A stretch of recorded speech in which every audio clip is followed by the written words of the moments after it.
todo mundo assistindo a gente. Boa tarde, professor Draulio, professor Leandro, boa tarde, Boa. doutor Rivelino Montenegro. O ciclo de palestras do curso de Química foi uma ideia que surgiu a partir de alguns membros dos colegiados de convidar, né, palestrantes renomados como o Dr. Rivelino Montenegro, que nos prestigia nesse momento, que vai fazer uma apresentação daqui a alguns instantes, tá? Então, eu queria iniciar a fala agradecendo ao Dr. Rivelino Montenegro, em nome de todos os professores do curso de Química, em nome de todos os alunos do curso de Química, né, da Universidade Estadual Vale do Acaraú. Queria dizer que é um imenso prazer receber um palestrante, né, ter o professor, ter o Dr. Rivelino Montenegro como palestrante, né, realmente é um prazer inenarrável para o curso de Química, né. Então, agradecemos demais a disponibilidade do professor, Dr. Rivelino Montenegro, em ter aceitado, né, nos agraciar com algumas palavras. O Rivelino é diretor de uma empresa alemã, né, inclusive conversa conosco nesse exato momento diretamente da Alemanha. Ele tem grandiosa expertise na área de engenharia biomédica, né, também com trabalhos na área de nanotecnologia, nanomateriais, polímeros, dentre uma outra infinidade de atividades. Então, mais uma vez, em nome do curso de Química da UV, em nome de todos os professores, agradecemos já antecipadamente pelo convite, né, pelo convite aceito, e deixamos já o nosso muito obrigado ao Dr. Rivelino Montenegro. Bom, muito obrigado, Tiago. Obrigado também a Draulio pelo convite. Obrigado, Leandro, por organizar tudo isso e a todos que estão participando. A ideia dessa palestra é falar um pouco sobre desenvolvimento, sobre pesquisa e a transição pesquisa para o mercado, né, para o produto. E vou falar alguns erros, alguns acertos também, falar um pouco do que eu tenho feito. E espero que a gente possa, quando eu terminar de falar, que a gente possa entrar numa discussão, tá certo? Eu acho isso extremamente importante. As universidades, eu tive o privilégio de estudar na Universidade Federal da Paraíba e depois na Universidade Federal do Ceará. Conheço relativamente bem a realidade do Ceará. Infelizmente, nunca estive em Sobral, né? Já estive em outras cidades do interior do Ceará, mas eu sei muito bem do potencial que existe aí nas universidades e nas empresas também, e o potencial humano, né? O número de pessoas, de pesquisadores que são muito bons. Como o Tiago já falou, eu já fiz pesquisa em várias áreas e também trabalho e faço pesquisa em vários países, né? Hoje eu moro na Alemanha, mas eu já trabalhei também no Canadá e eu atuo como consultor para empresas em Portugal, nos Estados Unidos e na Finlândia. Então, eu tive o privilégio já de conviver com cientistas de vários países, de várias áreas, e os cientistas que eu conheço no Brasil não ficam atrás. Então, eu acho que falta poucas coisas para que nós possamos aí no Brasil desenvolver muitas coisas interessantes. Então, eu vou começar aqui compartilhando a minha tela, eu vou entrar em alguns slides e em seguida a gente entra na discussão. Se vocês tiverem interesse, por favor, guardem as suas perguntas e nós vamos entrar aqui nessa discussão. Antes de explicar mais em detalhes a questão do como vai da pesquisa até o produto, recentemente eu lancei um livro chamado ou intitulado Ideia Inovadora e Esquema Fraudulento, né? Como encontrar a primeira e não cair na segunda. E eu lancei esse livro recentemente, mas foi no meio dessa pandemia e no meio do número de fake news que apareceram recentemente em torno das vacinas e o risco que todos nós estamos correndo. Eu escrevi um outro livro que até distribuí gratuitamente. O Leandro vai colocar aqui os links. Esse livro, Resposta para os Antivacinas, a parte 1, que fala sobre o fato das vacinas funcionarem ou não, né? Eu faço uma demonstração clara sobre isso. Então, eu aconselho, se você ainda tem algumas dúvidas ou tem algum amigo ou parente que tem dúvidas, por favor, faça o download desse livro, é gratuito, distribua, leia, para que você também possa responder a certas fake news, vocês, como cientistas, eu acho que vocês têm uma certa obrigação moral de evitar a propagação, certo? Houve um tempo durante essa pandemia que eu evitava entrar em discussões, as pessoas me mandavam fake news e nos grupos de WhatsApp, vocês também devem ter recebido coisas absurdas, né? Assim, inúmeras mensagens que eram ridículas, e eu acabava não respondendo por não querer me meter numa discussão. Mas chegou um momento que eu vi que eu conhecia aquilo dali, já que eu trabalho na área médica, então chegou um momento que eu parei e disse, não, eu tenho que responder, eu tenho uma responsabilidade moral diante de tudo que eu já estudei, que eu aprendi, e até que foi investido em mim, o governo brasileiro investiu em mim também, quando eu estudei com bolsa de estudos aí no Brasil, então eu acho que eu tenho uma obrigação moral, e o mesmo aqui na Alemanha.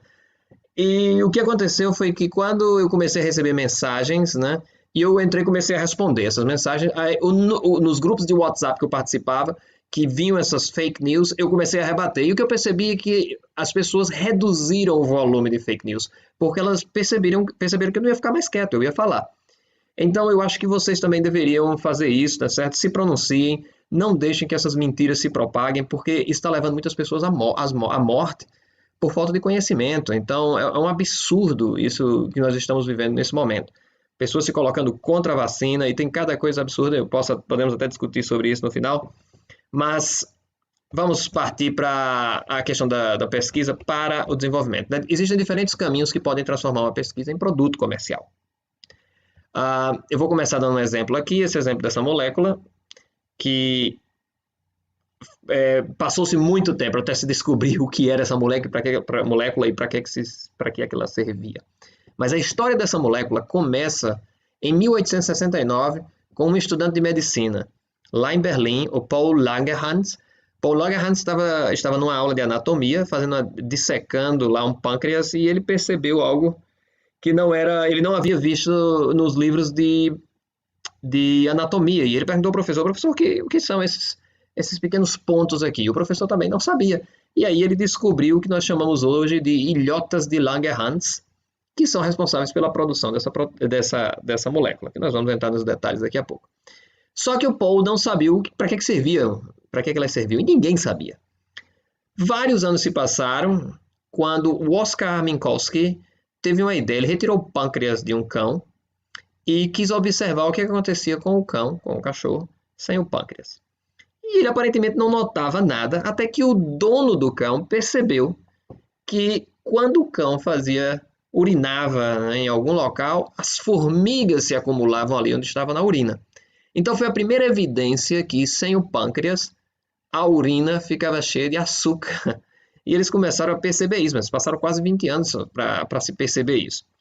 Muitos anos se passaram, e já o Oskar Minkowski estava aqui na Alemanha ainda, né? Mas já em 1921, olha aí o tanto de tempo que se passou, o Frederick Banting resolve repetir os experimentos de Oskar Minkowski, e nesse momento ele começou a extrair um líquido do pâncreas de uma vaca e injetar no cão que estava sem pâncreas. E ele percebeu que o efeito da diabetes desaparecia nos cães que recebiam injeção daquele líquido que era retirado do pâncreas de uma vaca. Então foi a primeira evidência clara ali, experimental, de que, olha, ou pelo menos nos Estados Unidos, é possível combater de alguma forma a diabetes. A diabetes era um problema que não tinha cura. Você tem que entender que não havia solução para esse problema na época. O Frederick Banting viaja de férias nas suas férias, ele vai para Toronto, no Canadá, e lá ele se encontra com o MacLeod, que era professor na Universidade de Toronto. E na Universidade de Toronto, era o verão, era a época de férias, mas ele fez uma proposta para o MacLeod. MacLeod, vamos repetir essas experiências, porque talvez nós estejamos prestes a encontrar uma solução para a diabetes. Você tem que entender que a diabetes matava as crianças naquela época. Tá certo? A diabetes era um problema seríssimo. E o MacLeod, ele tinha 2 alunos de pós-doc naquela época, no laboratório dele, e ele então pergunta para os alunos quem poderia ficar, né? E os alunos, obviamente, não queriam ficar durante o verão, né? Se você já esteve no Canadá no inverno, eu morei lá 3 anos, eu posso dizer, o inverno canadense é terrível, é muito frio, e a pessoa quer aproveitar o verão o máximo possível. Mas aí o professor disse, olha, nós vamos ter que decidir um de vocês vai ter que ficar aqui, Eles lançam a moeda, ou fazem ímpar ou par, e um deles perdeu, teve que ficar no laboratório ajudando os experimentos, enquanto o outro saiu de férias, morto de feliz. Pobre do coitado que saiu de férias, porque o que ficou, o Charles Best, ficou ajudando e acabou fazendo parte do time que vai ganhar o prêmio Nobel, que iria ganhar o prêmio Nobel em seguida. Esses três homens começaram a fazer esses experimentos, retirando pâncreas de cães e retirando os líquidos do pâncreas de uma vaca, injetando nos cães, e eles perceberam novamente que, olha, realmente a gente consegue combater o problema do acúmulo de açúcares no organismo com a falta, ou seja, o problema é que o pâncreas não está produzindo o que nós conhecemos hoje, que é a insulina. Então, eles convidam um bioquímico, James Colleb, para refinar aquele material. Eles começaram a extrair o líquido do pâncreas de vacas, tentaram refinar o material, purificar o máximo possível e testaram numa criança. Essa criança que tem diabetes teve um ataque alérgico, quase que morria. Então, eles voltaram para o laboratório, melhoraram a sua extração, melhoraram o seu processo de purificação e injetaram novamente nessa criança. E os efeitos da diabetes passaram. E eles perceberam, olha, que nós temos aqui a solução para a diabetes. Esses homens preparam uma quantidade maior, correm para o laboratório lá em Toronto, no centro de Toronto, onde ficavam as crianças, era o Sick Kids Hospital, se não estou enganado, onde ficavam as crianças com diabetes. Então, aquelas crianças nas camas, já em coma, esperando morrer, com os pais do lado, acompanhando os filhos entrando em coma. Esses homens entram no laboratório, entram nesse salão onde ficavam as camas das crianças que estavam prestes a morrer por causa do diabetes. E não houve essa história de perguntar qual é a marca do seu produto. Não, eles saíram injetando nas crianças. Quando eles chegaram na última criança, a primeira saiu do coma, a segunda saiu do coma. Foi uma gritaria dentro desse hospital de alegria, os pais pulando de felicidade, porque eles praticamente viram seus filhos ressuscitar com a solução que esses homens trouxeram. Eles escrevem uma patente, vendem a patente por $1 para a Universidade de Toronto. A Universidade de Toronto faz um acordo com a farmacêutica Eli Lilly e eles começaram a produzir em grande escala a insulina, que é tão conhecida hoje e utilizada por milhões de pessoas no mundo inteiro. Obviamente, hoje em dia já não se utiliza a mesma insulina, já não é mais feita a partir do pâncreas de animais, mas ela já é sintética, bem melhor, por sinal, do que a que era produzida por animais. E essa é a história de como a descoberta, que vai lá para 1869, passa-se quase um século até se transformar num produto. Então, existem produtos que vão surgir da pesquisa científica nesse processo de se descobre algo, não se sabe para que serve, e à medida que se vai trabalhando, as possibilidades de utilização vão surgindo. Existe, porém, uma outra forma de desenvolver produtos. Em 1869, na época que o Paul Langerhans estava lá na Universidade de Berlim estudando ou dissecando o pâncreas, o maior problema que a Alemanha enfrentava, ou que o território aqui da Prússia, né, que era a maior parte da Alemanha que nós conhecemos, o maior problema que eles tinham não era diabetes, o maior problema deles era a difteria.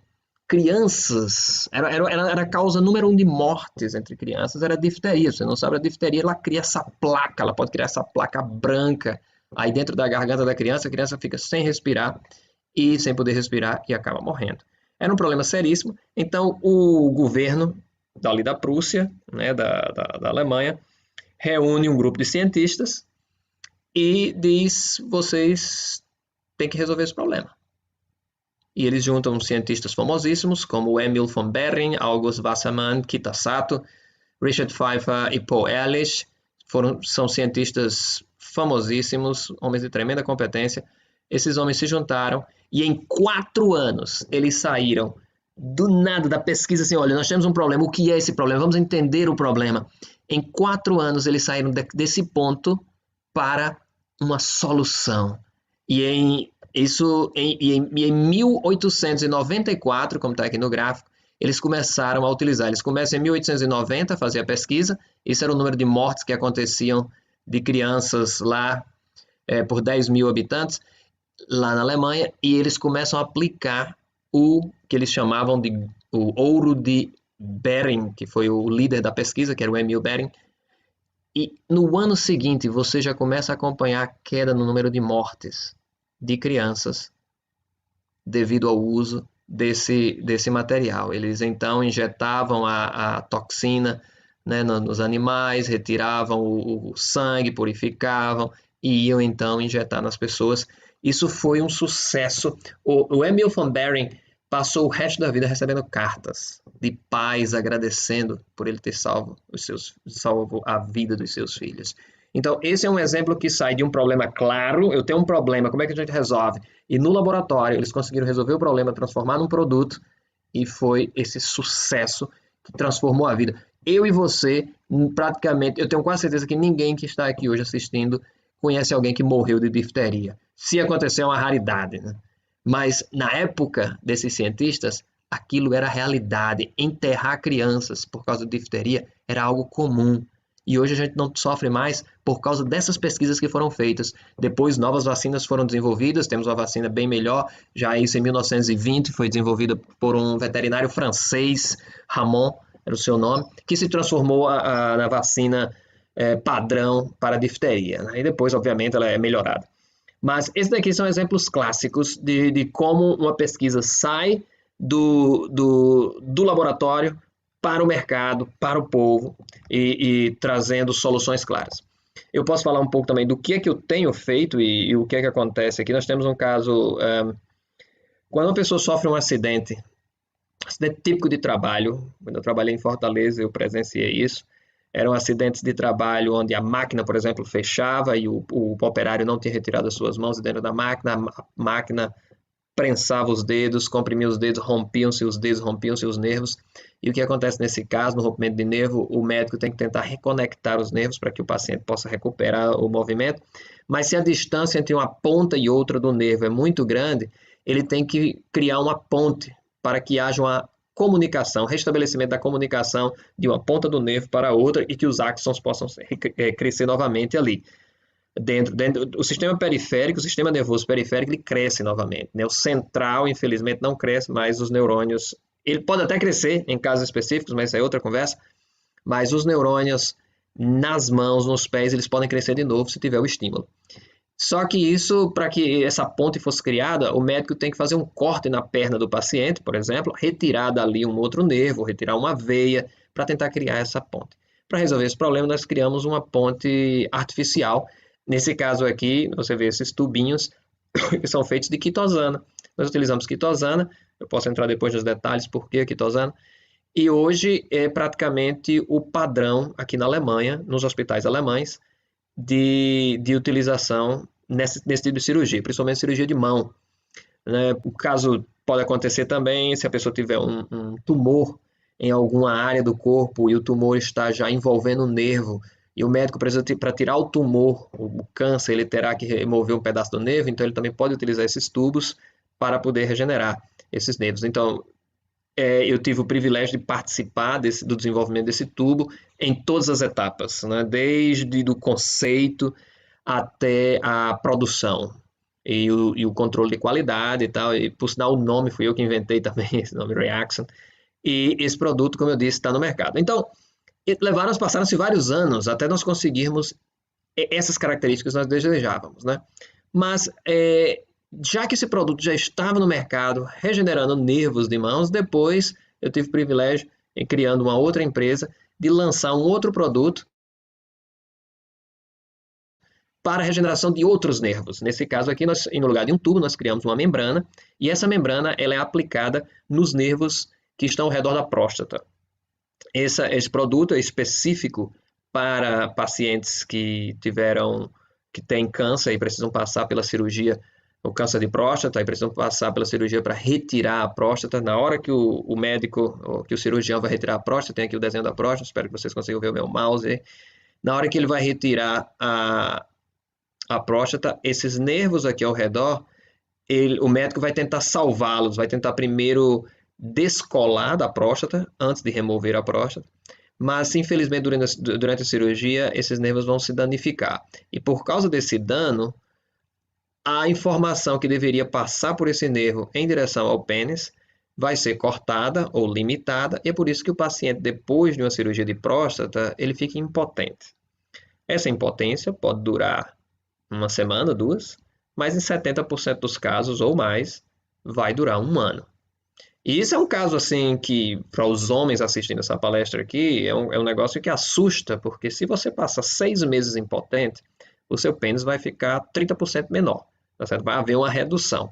E é por isso que os médicos vão recomendar o uso de Viagra ou de outras técnicas para que você continue movimentando aquela região do pênis, para que não haja uma atrofia no final das contas. Então, para resolver esse problema, nós desenvolvemos essa membrana. Ela é implantada na hora da cirurgia, ou seja, na hora que o médico retira a próstata, vai reconectar aqui a bexiga à uretra, ele vai colocar essa membrana aqui do lado para ficar em contato com os nervos. E esses nervos em contato com a membrana, esses nervos vão crescer mais rápido.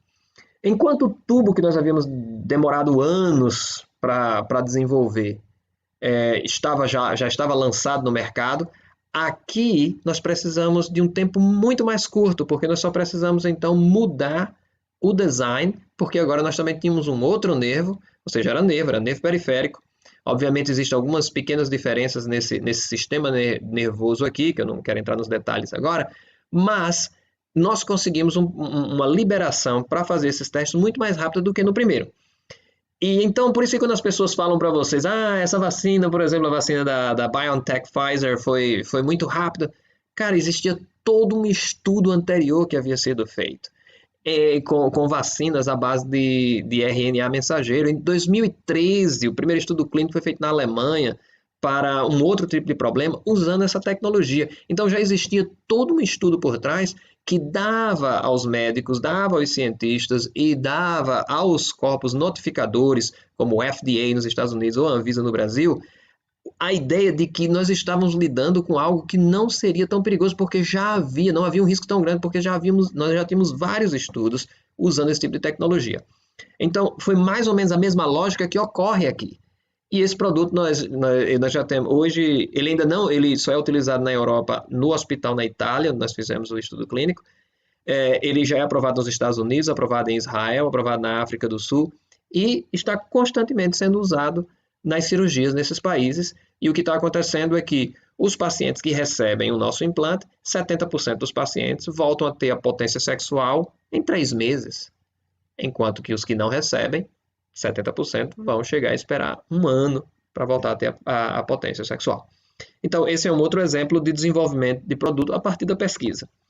Eu também tive o privilégio de ajudar a desenvolver um spray, também à base de quitosana, para o tratamento de feridas crônicas. O que aconteceu aqui? Nós havíamos percebido que não somente os nervos cresciam rapidamente em contato com a quitosana, mas células epiteliais cresciam também mais rápido. E a quitosana reduzia a velocidade de crescimento dos fibroblastos. A partir daí é que a gente começou a perceber, rapaz, isso pode ter uma utilização muito boa no campo das feridas.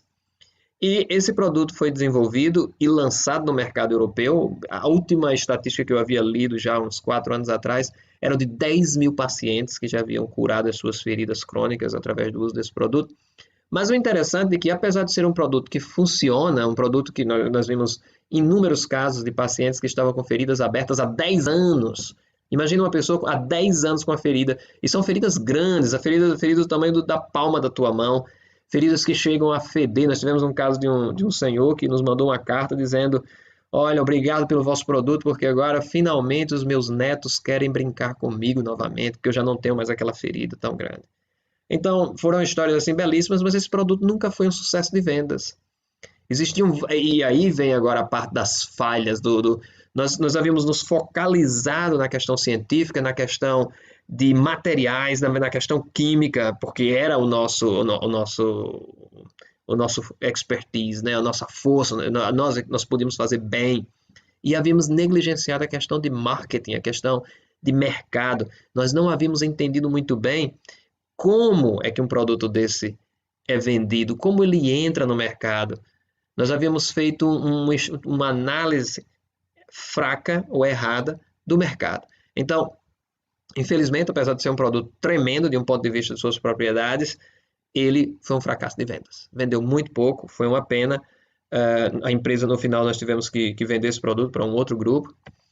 E eu sou também vice-presidente de uma empresa americana chamada BC3, onde nós desenvolvemos um spray para a redução do sangramento de sangramentos grandes, né? Nós estamos falando aqui, isso é um produto para soldados, para policiais, para enfermeiros e paramédicos que precisam agir em casos de acidentes grandes, como, por exemplo, um acidente em que uma pessoa tem a perna decepada, ou então ela levou uma facada, ou levou um tiro, em que o sangramento é muito grande. Então, um produto que nós inventamos é um spray que tem uma espuma que vai estancar o sangramento em fração de segundos.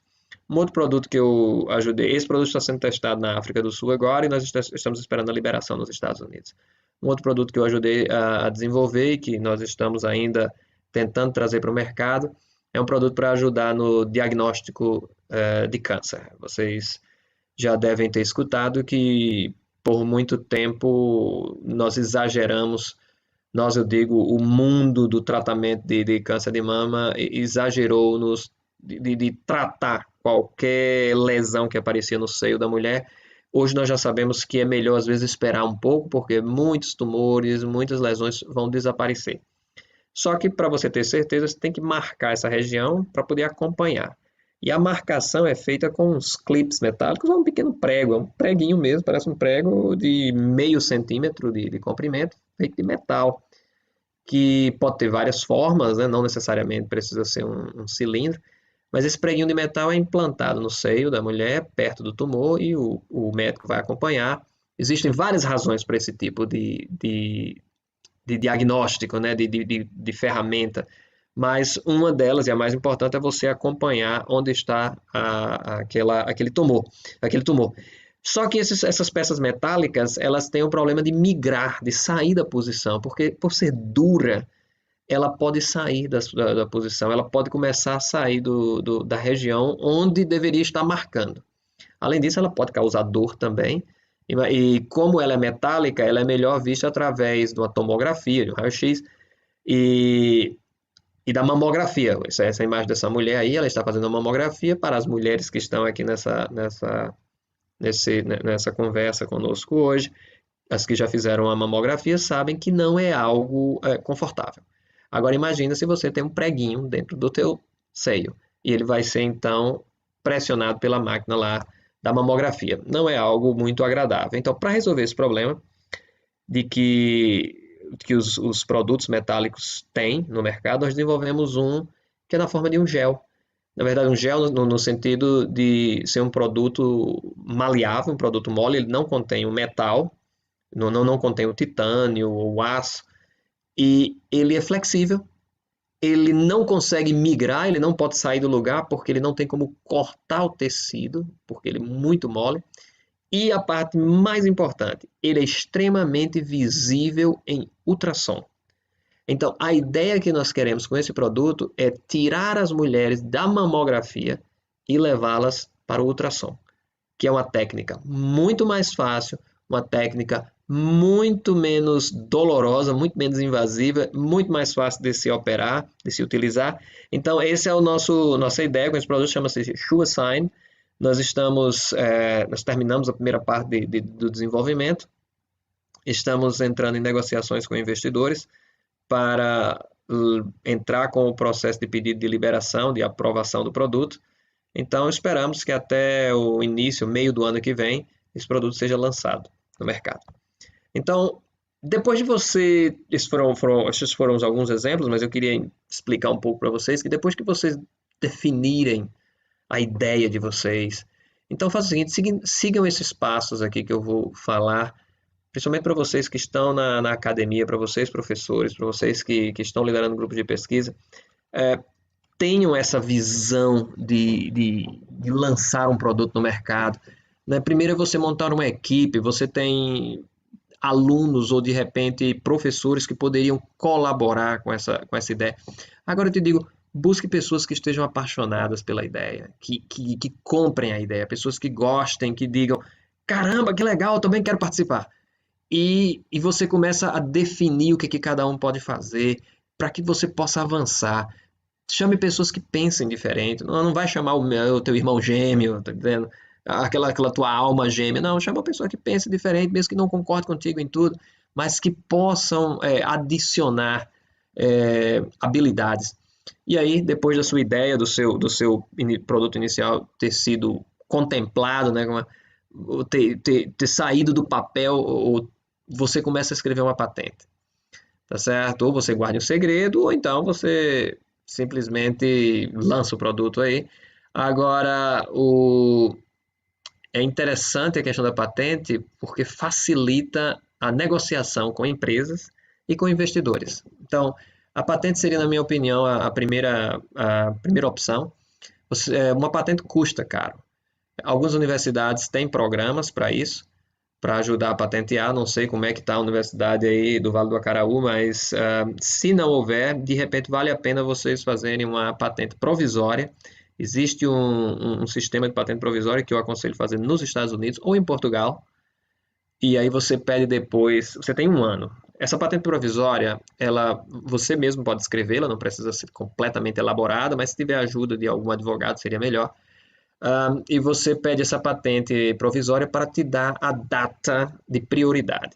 Essa patente provisória você tem um ano ela custa pouco, vai custar talvez 300 euros ou 400 euros, mas você tem mais ou menos um ano para resolver se vai realmente dar entrada com o pedido de patente como deve ser, que vai custar bem mais.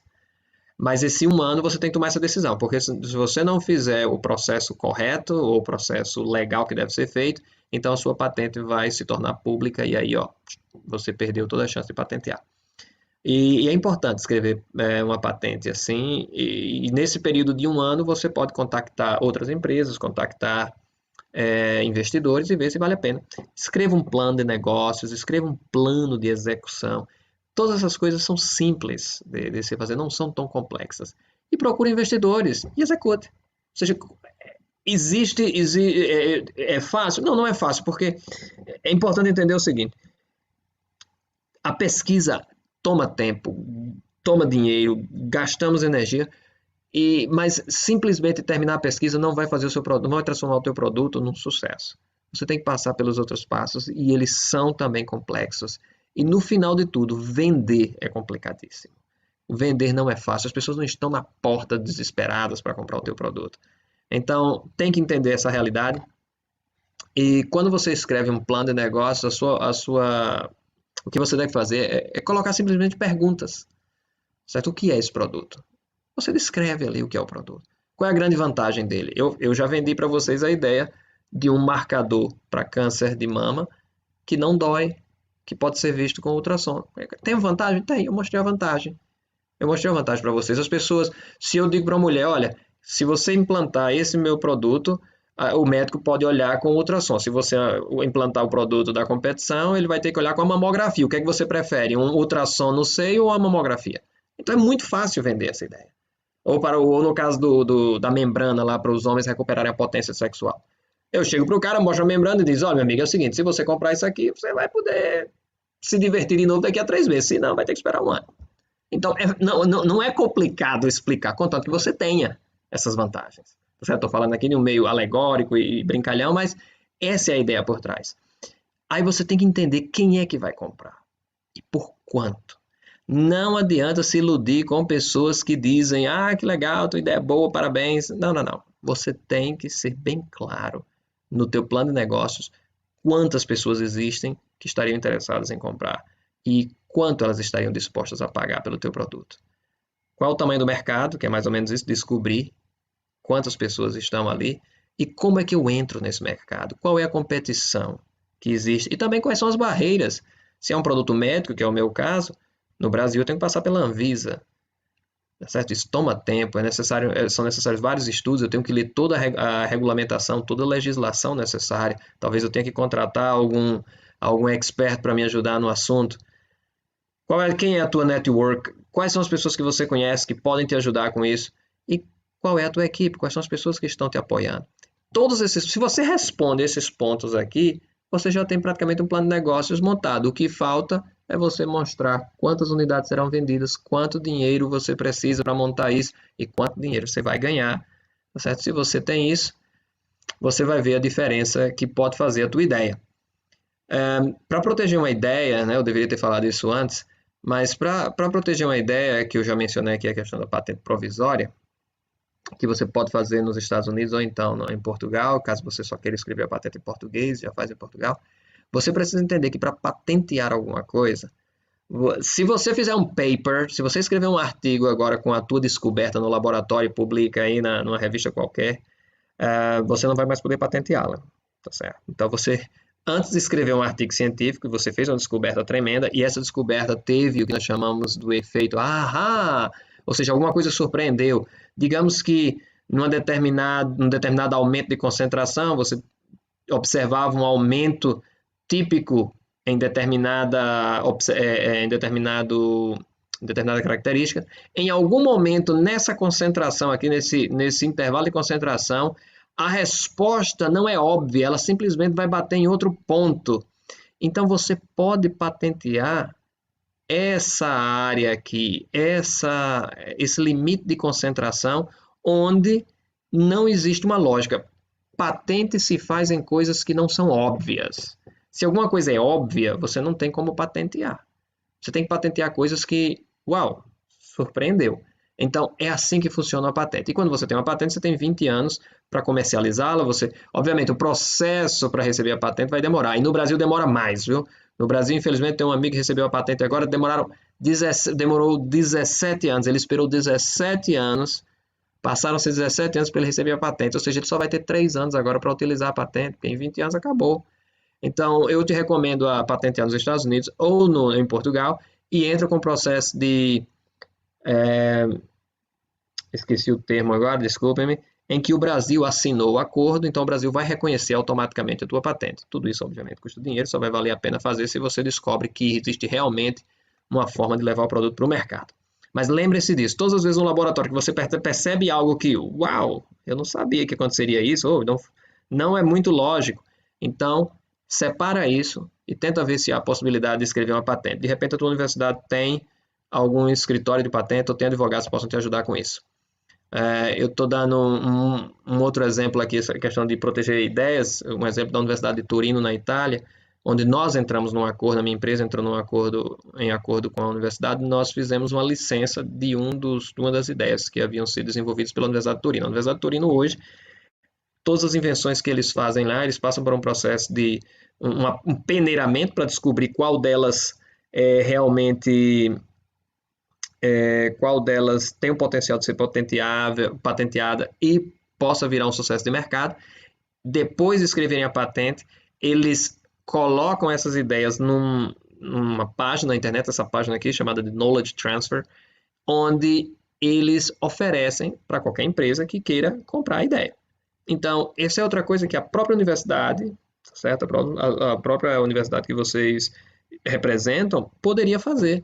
Quantas ideias surgem aí que poderiam ser colocadas à disposição de empresas que estivessem dispostas a comprar, a pagar os direitos autorais para utilizar, os direitos para utilizar a ideia, a tecnologia, entrar em colaboração. Tem várias formas. Isso seria uma forma da universidade ganhar dinheiro, seria uma forma da universidade ganhar prestígio, atrair empresas, atrair colaboradores, porque todos nós estamos vivendo um momento único. Essa pandemia está mostrando que o mundo vai ser diferente de agora em diante, né? Nós temos que nos reinventar e a universidade vai passar por isso também.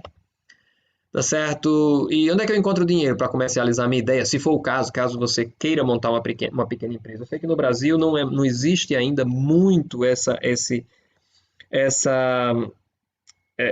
qualidade ou essa ideia de um professor virar empreendedor, mas por exemplo, nos Estados Unidos e aqui na Europa isso é relativamente comum. O professor pode ter um projeto onde ele vai montar uma empresa. E como é que a gente consegue dinheiro, né? Você pode utilizar o teu próprio dinheiro ou você pode convidar amigos e familiares para investir e você então dá uma parte da empresa para cada um, depende do valor que você acha que a sua empresa tem e que se seus familiares e amigos concordam. Obviamente, eles têm que estar bem inteirados de que eles estão assumindo um risco, de que pode ser que nada funcione, que eles percam o dinheiro e você pode até perder os amigos, me estragar o almoço de fim de ano com a família. Mas essas são formas de você entender que é possível criar maneiras de encontrar dinheiro, conseguir dinheiro e desenvolver o produto. Outra forma é o crowdfunding, onde você lança o seu produto num dos sites, aí um exemplo clássico no Brasil é aquele vaquinha, né? Fazer uma vaquinha para conseguir dinheiro para lançar um produto, e eu já vi produtos sendo lançados no Brasil dessa maneira. Eu mesmo fiz isso, fiz um crowdfunding para uma das minhas ideias. Infelizmente não conseguia o tanto de dinheiro que eu precisava, mas é uma forma. E a outra, que é a forma que eu mais utilizo, são os investidores profissionais, em que eu vou diretamente, que nós chamamos de investidores anjo ou investidores de capital de risco. Esses são os investidores que eu estou mais acostumado a lidar, né? Nós estamos falando em quantias que vão de 250 mil euros até 5, 8 milhões de euros, que podem ser obtidos através disso aí, ou bancos. Então, essa é a forma que eu utilizo normalmente, mas qualquer uma dessas outras é viável. E minhas últimas dicas, comece hoje, certo? Não espere muito tempo, faça um protótipo da sua ideia, do seu produto, e seja fã do teu produto, meu amigo. Se você não gostar dele, se você não for apaixonado pela tua ideia, porque quando você é apaixonado, mas se você não for, ninguém vai ser. Mas quando você é apaixonado pela tua ideia, você vende naturalmente, porque um dos grandes medos que algumas pessoas têm aqui é pensar assim, mas eu não sou um vendedor. Mas você não precisa ser, basta estar apaixonado pela sua ideia e você vai perceber, tá certo? Que você vende naturalmente. Você vai falar sobre a sua ideia e imagina, talvez você esteja diante, na tua pesquisa, talvez você esteja diante de algo que venha revolucionar o mundo, como o Emil von Behring na Alemanha em 1890 esteve, como os outros cientistas que desenvolveram ou trouxeram a aplicação da insulina para o mundo da medicina. Então, pensa bem, de repente a tua descoberta pode fazer uma grande diferença na vida das pessoas, e a minha recomendação é que você se apaixone pela sua ideia, traga para o mercado e transforme a vida de pessoas. Vale a pena. Então, eu queria encerrar aqui essa minha apresentação e estou disposto a responder perguntas caso vocês tenham.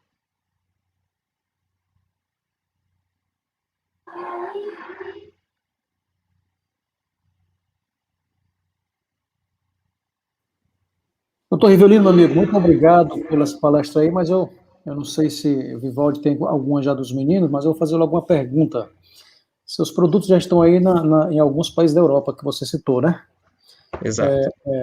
Você citou aí também que a Anvisa é uma dificuldade para esses produtos estarem no Brasil. Mas, assim, Cima, quais são as exigências que eles aqui no Brasil têm para os produtos desses que já estão sendo comercializados na Europa? É importante entender que a regulamentação é basicamente a mesma, né? O que a Anvisa faz, o que o FDA faz e os órgãos reguladores da Europa fazem, as exigências são muito parecidas. O grande problema é que a Anvisa, ela exige que ela dê esse parecer. Ela não aceita o parecer do FDA. A Anvisa não vai aceitar o que o FDA disse ou o que os órgãos reguladores aqui da Europa digam. A Anvisa quer fazer a avaliação. E o que é ok, não existe problema. Assim, eu tenho as minhas críticas à Anvisa nesse sentido, porque eu acho que facilitaria muito mais a vida do brasileiro se a Anvisa começasse a aceitar o sistema de qualidade dos países europeus, assim como dos Estados Unidos. Então, tem vários produtos que estão aprovados nos Estados Unidos que não estão acessíveis ao Brasil. Eu acho que essa seria uma forma de facilitar. Mas tudo bem, a Anvisa tem o seu papel, um papel importantíssimo. O grande problema da Anvisa para uma empresa na Europa é o tempo necessário para que a Anvisa venha fazer uma auditoria. Esse é o grande entrave. A Anvisa, porque existem duas coisas. A Anvisa ela tem que dar a certificação da empresa, a empresa tem que ter o selo de qualidade da Anvisa, e o produto que vai ser lançado, ele precisa passar por todo um processo de avaliação na Anvisa.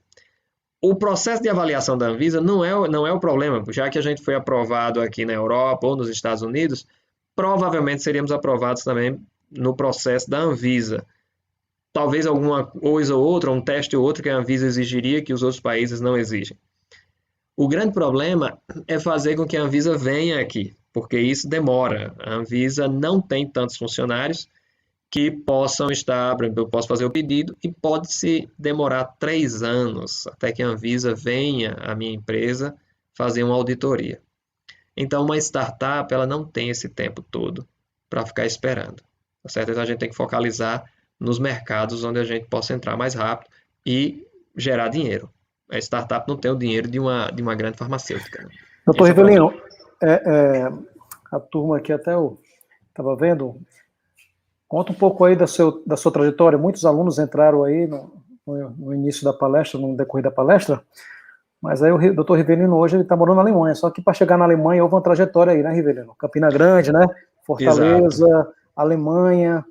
Toronto, e aí conta um pouco dessa trajetória de cientista, pesquisador e empreendedor. Ok.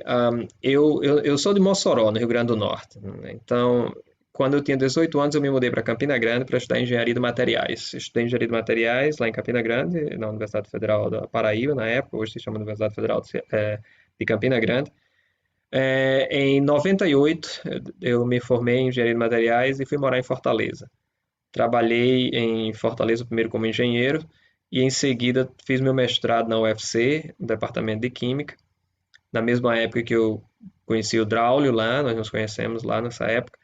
Quando eu terminei o mestrado, eu me mudei para a Alemanha para fazer meu doutorado. Fiz meu doutorado no Instituto Max Planck de Química de Colóides e Interfaces, em Potsdam, ao lado de Berlim. Depois que eu terminei, eu cheguei para fazer o doutorado em outubro de 2000 e em julho de 2003 eu já havia terminado o doutorado e já estava morando em Toronto para o meu pós-doutorado. Comecei a fazer meu pós-doutorado na Universidade de Toronto, no departamento de Engenharia Biomédica. E naquela época, a professora com quem eu trabalhava, a Molly Scheuket, ela era a grande referência no Canadá de restauração de nervos na coluna, né? E eu comecei a trabalhar no grupo dela desenvolvendo nanopartículas para encapsular medicamentos, para fazer o delivery, né, a entrega do medicamento nessa região do corpo. E ela havia fundado uma empresa na época, a partir de uma ideia do laboratório dela, ela conseguiu dinheiro de investidores, na época $1 milhão, montou uma pequena empresa e perguntou se eu queria me tornar cientista da empresa. Eu saí da Universidade de Toronto para me tornar cientista da empresa, que era incubada dentro da Universidade de Toronto. Trabalhei 2 anos como cientista, saí para montar minha própria empresa, dessa vez na área de aneurisma cerebral. Comecei a desenvolver minha própria empresa junto com 3 outros cientistas, mas infelizmente ninguém acreditou na nossa ideia e nós perdemos tudo. Nós perdemos todas nós tínhamos 2 patentes, também provisórias na época. Perdemos as patentes, perdemos tudo, tudo, tudo. Eu não tinha nada. Fiquei morando de favores na casa de um amigo, de um irmão da igreja, porque eu não tinha mais nada. E nesse período, eu e o meu sócio, que é um alemão, ele resolveu voltar para a Alemanha e aqui ele conseguiu uma promessa de um investimento, de um novo banco de investimento que havia surgido na Alemanha, justamente para atrair pequenas empresas na área de alta tecnologia. E ele me telefona e disse: olha, tem um banco aqui que está interessado em investir. E aí ele perguntou: você tem coragem de voltar para a Alemanha para a gente montar a empresa aqui? Eu disse: na hora. Quando a gente chega na Alemanha e começamos a montar a empresa, mais ou menos um ano depois, a nossa ideia lá do Canadá para aneurisma cerebral, que nós havíamos perdido a patente, uma empresa americana copiou a ideia, não sei como eles conseguiram patentear ainda aquela ideia, fizeram alguma modificação, e eles venderam por $72 milhões. Tá certo? E a gente só viu o dinheiro passando na nossa frente, porque a gente não podia fazer nada, né? Nós não tínhamos mais patente, não tínhamos mais nada. Mas nós estamos felizes aqui, havíamos conseguido o investimento, havíamos desenvolvido vários produtos, entre eles esse da mão. Depois nós vendemos a empresa, chamava-se Medovent, construímos uma nova empresa, chamava-se Monarch, que é a empresa que faz a membrana para a regeneração dos nervos no caso de um câncer de próstata. E eu tenho ainda essas outras empresas, a Surgemark, que é na área de câncer de mama, e a BC3, lá nos Estados Unidos, que é na área hemostática.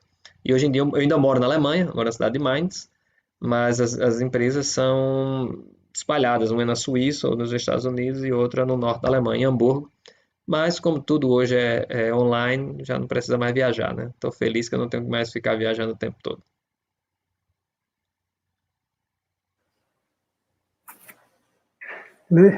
Olá, Vivaldi. Vivaldi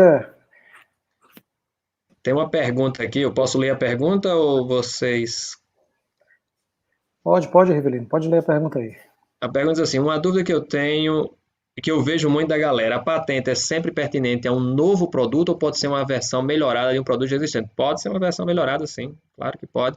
Só que ela não pode ser óbvia, né? Se a melhora que você criou for óbvia, você não tem como tanto patentear. Só que a melhor forma é conversar com um advogado de patente, porque existe também as famílias de patentes, certo? Existe a primeira patente, que ela pode ter uma filha, ela pode ter uma variação, existem várias coisas que podem ser feitas a partir disso. A melhor forma é conversar, porque a patente provisória, tudo bem, você pode até fazer lá um garrancho e tentar obter uma data, mas a patente final, real, você tem que fazer com advogado, porque a não ser que vocês tenham estudado para isso, né? Claro, há pessoas que não precisam ser advogados, mas se especializaram em construir patentes. Agora, não é fácil, porque se você não faz uma patente bem feita, o que tem de empresa lá fora com advogados especializados só para ir ao redor da tua patente e patentear as coisas ao redor e sair comendo bolo pelas bordas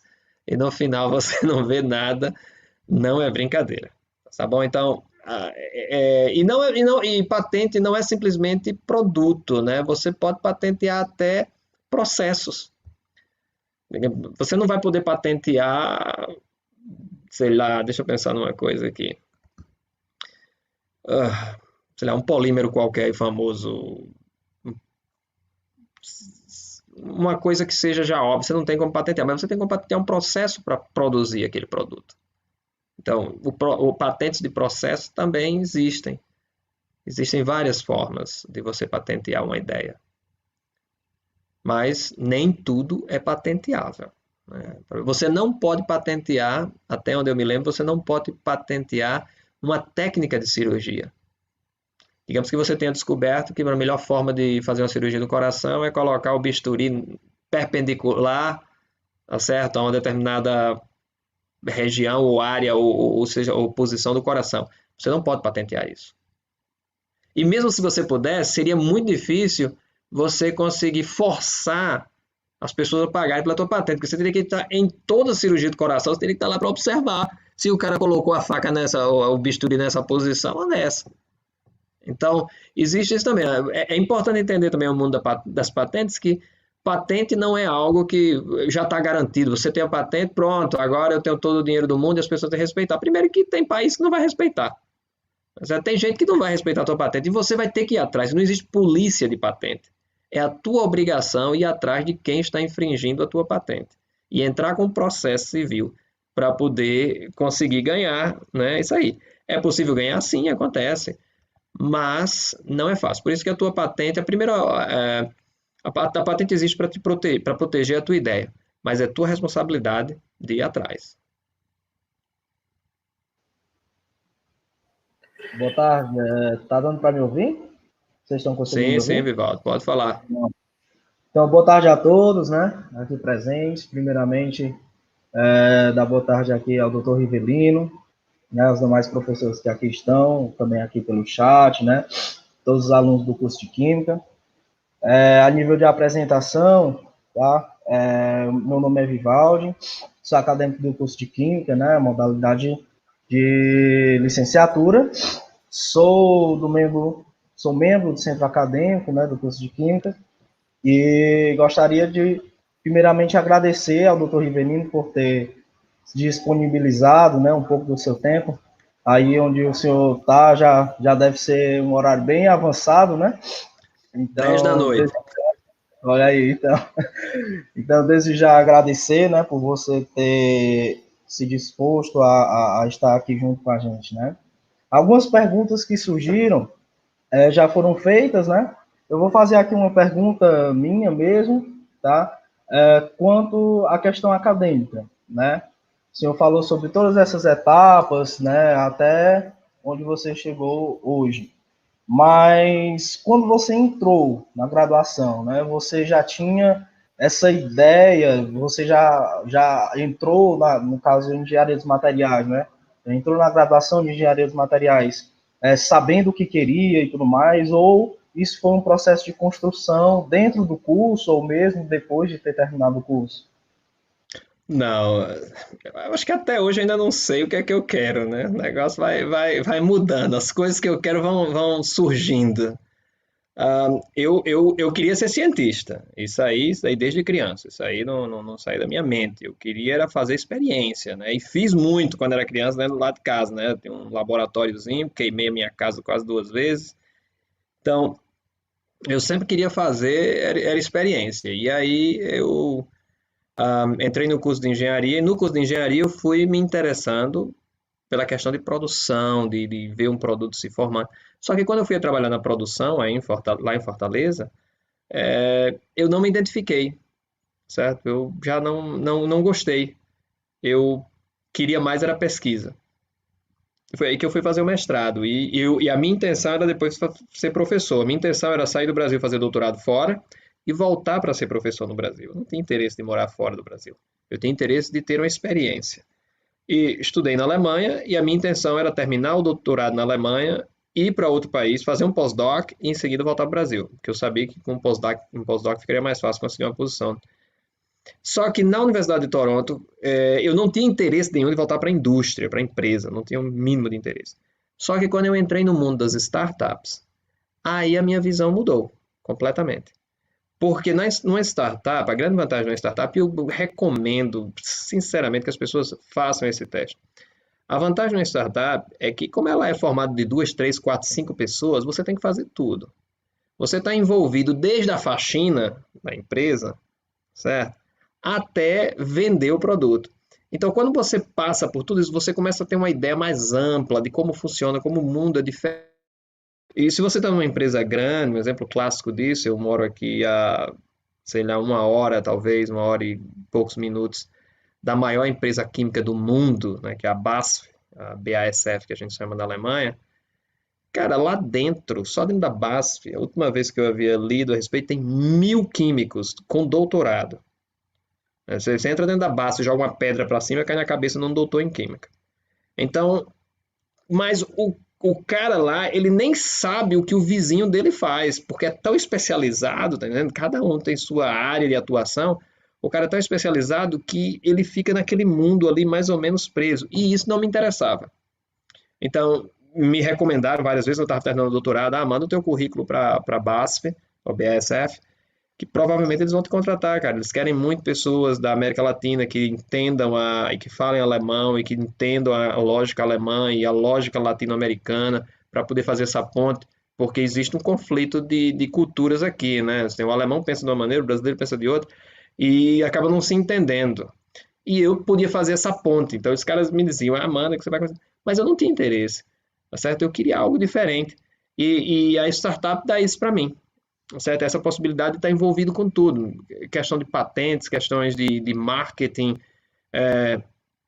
e eu me encanto com isso. Então, por isso que eu fiquei no mundo das startups e nem me tornei professor, nem fui para uma grande empresa. Poderia ter ido para uma grande empresa, seria assim, de um ponto de vista financeiro, ganharia muito mais do que eu ganho em startups, trabalharia de 8 da manhã às 5 da tarde, vinha para casa, estava tudo tranquilo, e numa startup eu não tenho esse privilégio, tá certo? Eu trabalho bem mais, só que existem duas coisas. Eu estou mais satisfeito com o que eu faço e existe o potencial de ganhar muito mais. Se o produto se torna um grande sucesso, então a gente vai junto.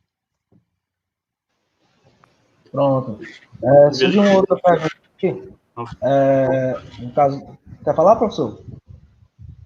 Pronto, Vivaldi. Eu queria só aproveitar o gancho, Verino, e lhe perguntar, né, como você conhece os dois mercados, conhece o mercado nacional, conhece as dificuldades que nós temos de sair da bancada, sair da ideia, sair da análise do problema e conseguir converter isso em um produto de fato. Então, eu queria lhe perguntar, né, a partir dessa experiência sua, tanto nos trabalhos envolvidos no Brasil, como na Alemanha, nos Estados Unidos, quais seriam os principais gargalos, né, que você consegue identificar que dificulta, né, que o pesquisador brasileiro saia da bancada e o produto que ele está pesquisando, que ele está estudando, chegue de fato a uma prateleira de farmácia, por exemplo, a um produto que seja comercializado, vendido ao consumidor? Ok. Eu vou dar uma resposta agora que vai parecer meio clichê, assim. Eu já falei isso em algumas outras palestras e as pessoas acabam não acreditando muito em mim. O grande problema no Brasil é a autoestima, que é muito baixa do pesquisador brasileiro. Você vai pensar assim, que absurdo. Não, mas escute bem. Eu já fiz pesquisa em vários países, conheço pesquisadores de vários países. Cara, e o pesquisador, o cientista brasileiro, é o que tem a autoestima mais baixa do mundo. O cara não acredita de que o que ele está fazendo é interessante, é de ponta. Então, e se você não acredita, você não avança, certo? Você não. Então, um exemplo clássico, é muito comum em pesquisas no Brasil do cara ficar fazendo a mesma coisa, certo? Que ele fica com medo de fazer algo novo, com medo de falhar, ele achar que não vai dar certo, vamos ficar aqui só nesse. Não, cara, tem que ter coragem. E para você ter coragem, você tem que ter uma autoestima boa. Porque se você falhar, quando você tem uma autoestima baixa e você falha, você fica arrasado, pode até entrar em depressão. Mas se você tem uma autoestima boa, você pensa, não, pô, errei. Eu não tenho vergonha, tá certo? De contar os meus erros. Eu já cometi, eu criei uma empresa de cosméticos, foi um furo total, perdi muito dinheiro com isso. Mas aprendi muita coisa. Teve uma outra startup que eu criei, uma área completamente diferente, não era na área médica, nem de cosmética, era na área de música, olha só. Eu não sei nem cantar, cara. Eu não canto nada, eu toco violão ruim pra caramba. E entrei numa startup com um amigo de música, a ideia é espetacular, cara, a ideia é muito legal, lançamos o produto, vendemos uma música. Foi uma desgraça. Agora, por que eu não tenho medo de contar? Mas você não percebeu? Não, rapaz, existia todo um modelo. Não era eu, não sou eu que. Eu não era o cantor, não era uma banda, tá certo? Existia uma plataforma que nós havíamos criado para fazer um lançamento de músicas, educacionais. Foi uma ideia muito interessante, muito simples, mas bem legal, tinha um conceito muito legal e não deu certo. E eu estou envolvido com outras startups que podem dar errado. Só que eu com a experiência que eu tenho, eu sei que eu vou aprender alguma coisa com tudo isso. Então, acho que a primeira coisa que o pesquisador brasileiro tem que entender é o seguinte: a ideia que você tem, se ela tem um potencial, você não pode ter medo de falar do que você inventou, que você descobriu, e de dizer, olha, nós temos aqui um super produto e que dá para a gente lançar no mercado, dá para competir. É um produto perfeito? Não, porque até hoje eu não conheci nenhum produto perfeito. Todo produto tem seus problemas, suas dificuldades, seus defeitos, e a gente vai aprendendo, vai melhorando com o tempo. O outro problema é que, como o pesquisador brasileiro geralmente não entende da regulamentação para entrar no mercado, quando ele se depara com a regulamentação, aí ele já diz, não, aí não dá, não tem condições, tem que passar por tudo isso. Então você não pode ser inocente de achar que vai chegar com o produto e vai lançar. O terceiro problema, agora, o maior problema ainda é a questão da autoestima. A autoestima do pesquisador brasileiro é muito ruim.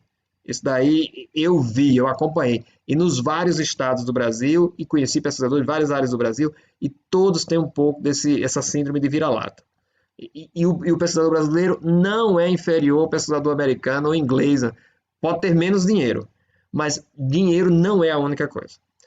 Então, a primeira coisa é a autoestima. A segunda é não conhecer a regulamentação. E a terceira, que é também terrível, é a questão do controle de qualidade que nós temos pouquíssimo nas universidades, tá certo, do Brasil. A universidade é um ambiente de descoberta, de criação, de ser criativo, então é muito bagunçado. Quando você tenta transferir isso para uma empresa, cara, é um problema. Quando eu estava desempregado no Canadá, eu fui fazer uma entrevista de trabalho numa empresa que tinha desenvolvido um equipamento para teste de DNA. E isso era uma empresa. E eu cheguei, eu mandei o meu currículo e de repente o cara já me chamou, vem aqui fazer entrevista. Eu, super empolgado, cheguei lá fazer a entrevista. A entrevista foi logo com o diretor da empresa. O diretor disse, cara, só tem você. Você não tem competidor aqui. E eu só tenho uma pergunta. Se você responder, está contratado. Se você responder certo, está contratado. Se não responder, pronto, pode ir embora. Aí o cara abre a gaveta, puxa um livro do laboratório, um caderno do laboratório, entrega na minha mão e diz, abre aí. Aí eu abri, estava lá aquele monte de garranchos. Ele disse, você consegue entender o que está escrito? Eu disse, não. Ele disse, então pronto, não dá certo.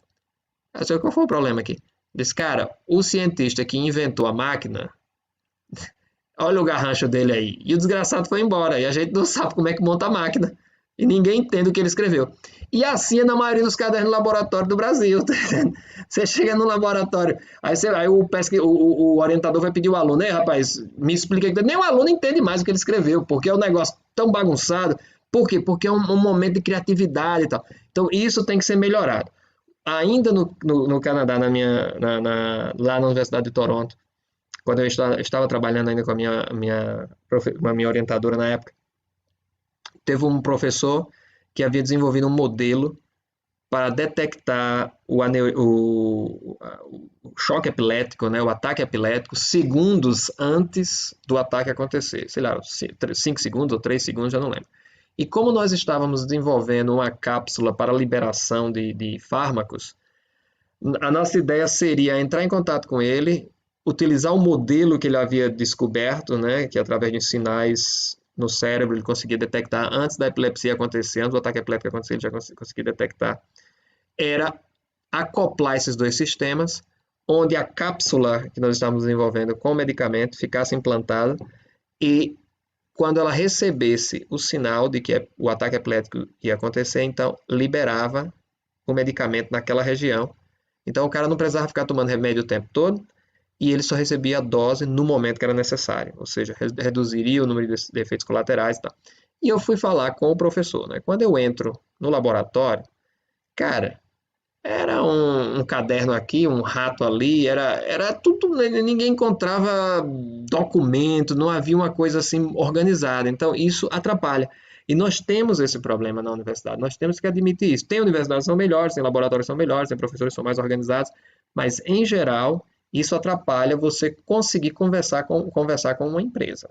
Certo? Isso atrapalha muito porque as empresas elas têm os seus controles de qualidade que precisam ser seguidos, porque elas vão ser auditadas, existe um sistema de auditoria, e na área médica o negócio é seríssimo. Então, a auditoria é o tempo todo e fazer uma parceria com a universidade. Se a universidade não for organizada, fica difícil para a empresa. Então, eu acredito que esses seriam os 3 maiores desafios. O dinheiro é o último, tá certo? O dinheiro é a última coisa, o dinheiro faz a diferença, é claro, mas não é o ponto principal. Excelente. Doutor, tem uma pergunta aqui do nosso presidente do Centro Acadêmico, André. Perguntou o seguinte: sabe-se que o investimento na área da pesquisa é diferente em todos os países, mas o senhor vê que campo da pesquisa do Brasil que é promissor ou já está disputando com as grandes nações? Olha, eu não... Qual o campo de pesquisa do Brasil é promissor? Olha, primeira coisa, agricultura, o Brasil é top, certo? A questão agrícola, o Brasil é muito bom, cara. A Embrapa, ela dá show para vários países. Isso daí não há dúvidas. E o Brasil poderia fazer ainda muito mais na área agrícola. Só que não é minha área, então não entendo, eu não tenho como falar muito. Mas isso eu conheço através de certos documentos, relatórios e conversa com pesquisadores que eu tive. O Brasil é espetacular na área médica, ou desculpe, na área agrícola. E eu acho que biodiversidade, nós temos uma biodiversidade tão grande, poderia ser feito tanta coisa. Outra coisa que o Brasil ainda poderia fazer muito era pegar os minerais que nós temos aí no Nordeste, tem tanta coisa que poderia ser utilizado para a construção de produtos de alto valor agregado. Isso deveria ser feito e infelizmente é pouco explorado. O que se faz normalmente é se extrair, vende-se a matéria-prima e os países ricos é que vão produzir os materiais ou os produtos de alto valor agregado. Então, eu acho que nós temos muita coisa que dá para se fazer no Brasil, mas eu não acredito que todo o dinheiro deveria ser investido nas áreas que o Brasil já faz bem, né? Que o Brasil pode fazer em outras áreas muito melhor também. Só que nós sabemos que demora, pesquisa demora. As áreas que eu conheço do Brasil que são boas, essa área agrícola, a área de aviação também. O Brasil é muito bom em aviação. E deixa-me ver outra área que eu poderia. Infelizmente, eu já estou fora do Brasil há 20 anos, então vai fazer 21 anos que eu estou fora do Brasil, então eu já estou meio desatualizado. Mas biodiversidade, sem dúvida, agrícola e aviação, essas são as áreas que vêm à minha mente nesse momento. Mas o que eu lembro, a área de minerais é muito grande, poderia ser explorada, ainda tem tanta coisa que poderia ser feita. Só que o Brasil tem que explorar essa questão de utilização dos seus recursos naturais para a criação de produtos de alto valor agregado, senão nós vamos ficar lá atrás, na questão do quesito de exportação. Rivelino, fale um pouco aí dos seus livros. Você citou já na palestra, mas pode ser que alguém... Seu livro até cita uma grande discussão no momento, né? Que é sobre as vacinas.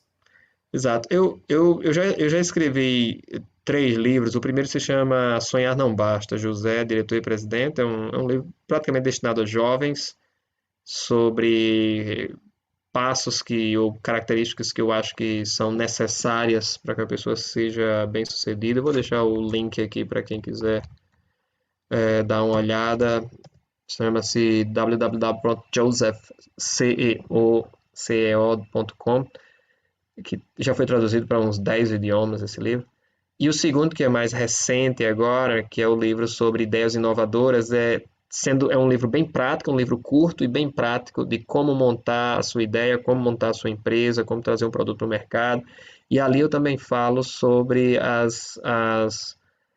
os perigos que existem também, porque tem bandido em todo canto do mundo. E nesse livro eu comento os casos em que eu pensava que estava lidando com investidores, mas eu estava lidando com criminosos. Então, eu conto vários desses casos. E o mais recente mesmo é o das vacinas, por causa dessa confusão que está acontecendo hoje em dia com esses fake news e tudo mais. Eu resolvi escrever esse livro sobre a vacina, a parte 1. Esse livro, por sinal, eu já coloquei o link aí também. Esse livro é de graça, quem quiser, baixa o PDF, manda para os seus amigos, porque eu acho que nós vivemos num momento terrível. Vocês viram aí a questão da ciência, como a ciência pode fazer a diferença.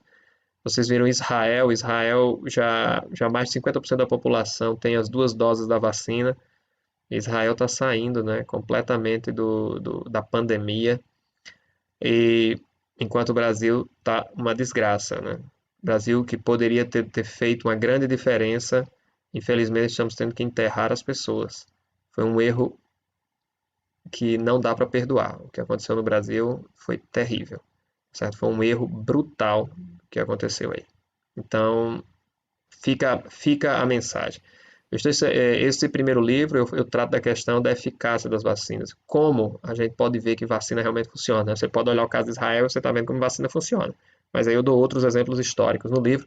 Porque a razão pela qual eu escrevi esse livro é porque eu tenho um amigo que é anti-vacina, certo? E é amigo meu, eu não deixo de ser amigo do cara só porque o cara tem algumas ideias completamente fora da realidade, né? Tem um amigo também que acredita que a Terra é chata. Eu não vou deixar de ser amigo dele, só não vou voar no avião que ele for pilotar. Isso aí eu não entro de jeito nenhum. Mas, e esse meu amigo que é anti-vacina me enviava vários websites provando que vacina é a coisa mais maluca do mundo. E aí eu peguei as mensagens dele e comecei a investigar. E fui nos sites e destrinchei as mentiras que esses anti-vacinas contavam. E eu coloquei no livro, na questão da funcionalidade, como as vacinas funcionam. Eu estou escrevendo a segunda parte, a terceira parte agora do livro. Um é sobre vacina causa autismo, né? Vou mostrar novamente que isso é outra mentira que se espalha. E a terceira é sobre uma outra acusação muito comum contra as vacinas, é que isso é só questão de dinheiro, é só dinheiro, certo? É só por causa do dinheiro. Então, eu trato disso também. Por isso que é mais ou menos isso que eu gosto de escrever, para tentar, assim, já ganhei um monte de inimigo por causa disso também, viu? Por causa de vacina, já fui chamado de tudo que é nome que você possa imaginar, por causa desse negócio eu sou pró-vacina, enquanto tem muita gente aí falando coisas e vocês estão vendo os resultados. O atraso da vacina no Brasil levou à morte de milhares de pessoas. Olha, apareceu uma outra pergunta aí. Qual conselho você pode dar para os estudantes, para nós estudantes os estudantes que querem seguir essa profissão como profissão científica, né? Querem ser cientista. Anderson, ah, cara, olha, cientista não ganha muito, certo? Se você quiser ser cientista para ser rico, não vai ser fácil, não. Mas se você gosta de descobrir, cara, é o negócio, é você ser cientista. E aí eu te recomendo fazer o seguinte, Anderson. Não sei se você está na graduação ainda ou não começou, mas se você for entrar na graduação, eu recomendo, quando terminar o primeiro semestre, cara, nas férias, contacte laboratórios, contacte empresas, contacte professores e pergunte, professor, você precisa de alguém para ajudar no laboratório? Escreva para a empresa, eu gostaria de fazer um estágio, eu sou aluno de química, eu posso ajudar, qualquer coisa. Passe 2, 3 semanas, 5 semanas, mesmo que seja de graça, vá ganhar experiência, que isso vai fazer a diferença. Isso eu comento no meu primeiro livro de José, Diretor e Presidente, a importância de você ter experiência prática. Cara, eu não tinha experiência prática quando eu saí da universidade, passei 5 anos estudando engenharia, saí da universidade pensando que o mundo do trabalho era tipo prova, que o professor chegava com a prova, entregava e eu respondia. Cheguei lá, cara, o mundo dos negócios, das empresas é outro planeta, tá entendendo? Não tem nada a ver.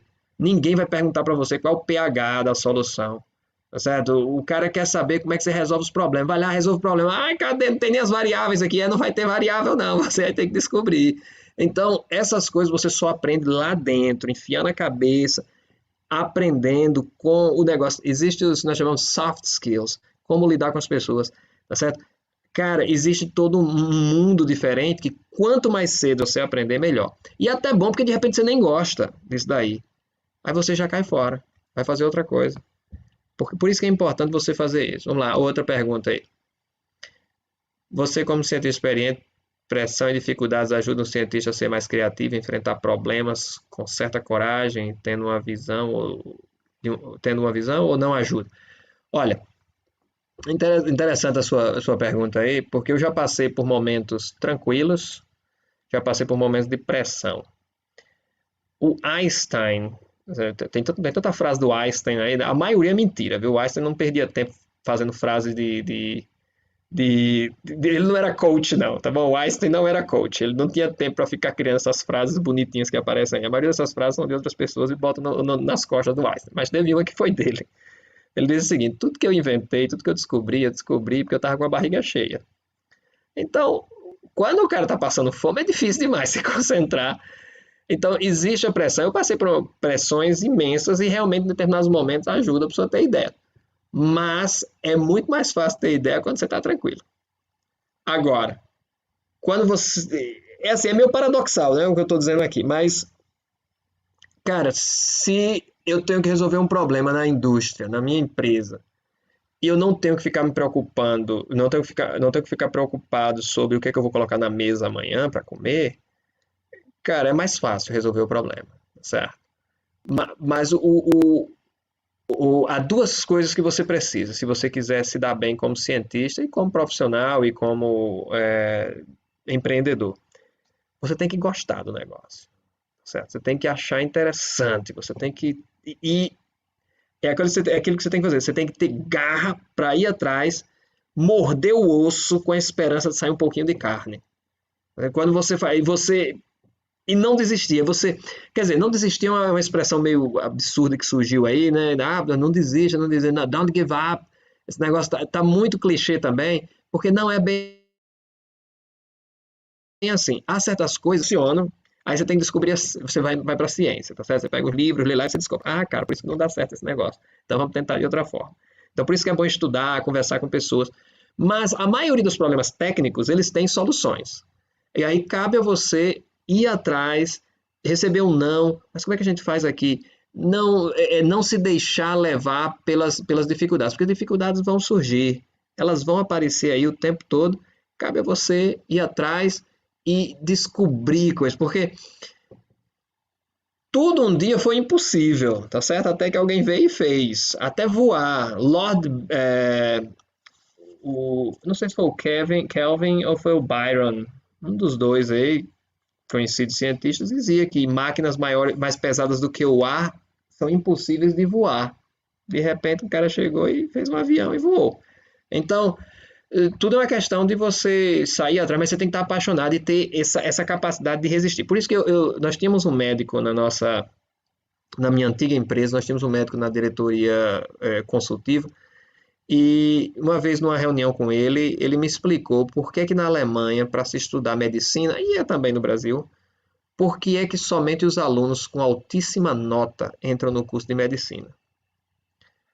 Que ele conversando com o ministro da Educação alemã, ele fez essa pergunta. Cara, nós sabemos que não são os alunos com as melhores notas que vão se transformar nos melhores médicos.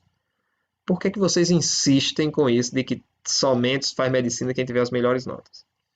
E aí o ministro da Educação alemã disse uma coisa interessantíssima. Ele disse, olha, você tem que entender que nós sabemos que os melhores médicos não são os que têm as melhores notas. Porém, existe um estudo mostrando que os alunos que têm as melhores notas não desistem, mesmo diante dos problemas. Quando eles têm dificuldade, eles continuam insistindo até tirar a nota.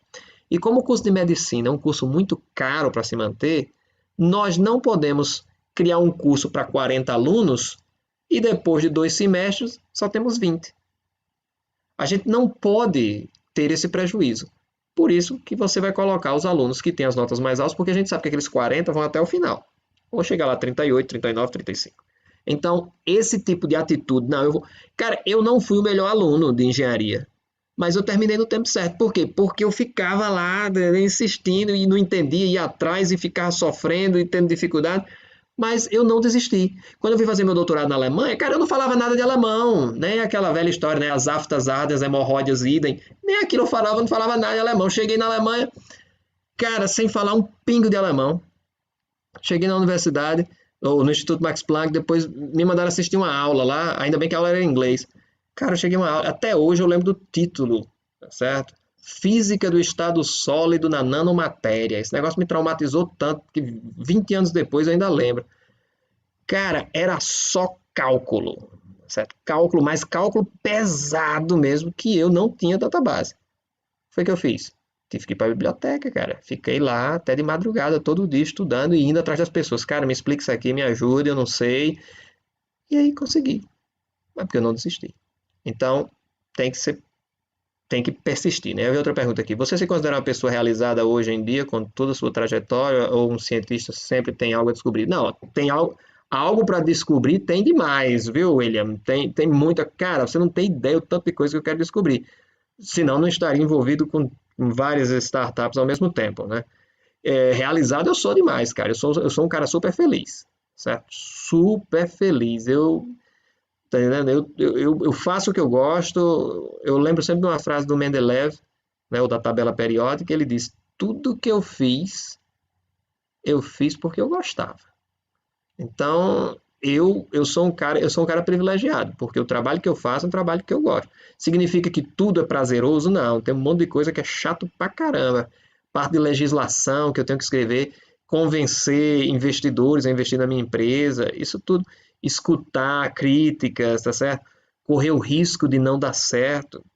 Cara, e investir dinheiro já aconteceu comigo. Eu passei uma vez um produto que eu estava ajudando a inventar, eu passei 3 ou 4 anos no laboratório, cara, desenvolvendo um novo fio de sutura. No final a gente viu que não dava certo. Mas, poxa, vai jogar tudo no lixo, cara. Todo o dinheiro que foi investido, você vai ter que explicar para os investidores. Ah, a Rivelina errou. Ah, que legal. Ah, jogamos no lixo 2 milhões de euros. Ah, que bom. Ninguém vai gostar de uma notícia dessa. E então, cara, eu tive que ir atrás de alguma forma de resolver esse problema. E aí nós inventamos um produto a partir daí e vendeu muito bem. Mas eu assumo um risco de que posso estar errado. Mas eu gosto de dar esse exemplo. O Brasil é o país mais conhecido do mundo por causa de futebol, né? Em questão de futebol, o Brasil, mesmo tendo levado 7-1 da Alemanha, nós ainda somos os mais famosos do mundo. Mas ganhou 5 Copas do Mundo. Mas o Brasil participou de todas as Copas do Mundo. Ou seja, já aconteceram 20 ou 21 Copas no mundo. Se ganhou 5, perdeu 15. Então, o Brasil levou 15 lapadas. Mas mesmo assim, é o país mais famoso do mundo. Então, eu acho que é isso que... Eu não tenho mais medo de errar, tá certo? Eu acho que essa é um grande diferencial. Eu não tenho vergonha, tá certo? Eu cometi um erro, e aí? Continua. A vida prossegue. Doutor Rivelino, meu amigo, muito obrigado. Sei que já é um pouquinho tarde, já mais de 10 horas. Nós queremos agradecer aos alunos que estão assistindo a gente, aos professores, professor Murilo, professor Jean, professor Elton, que eu vi aqui algumas mensagens. Queremos agradecer aqui ao professor Tiago, professor Leandro, ao Vivaldi, e agradecer aí pela sua contribuição. Estamos hoje iniciando o nosso primeiro ciclo de palestra, né?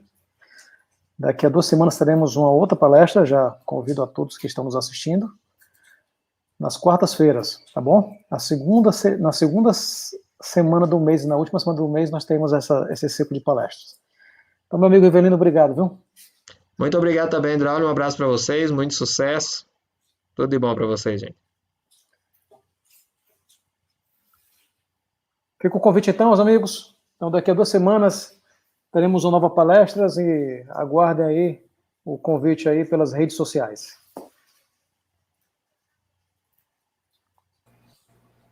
Beleza, a gente vai sempre estar divulgando, entrando em contato com vocês, né?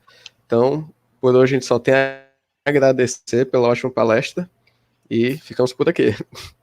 Até a próxima. Até.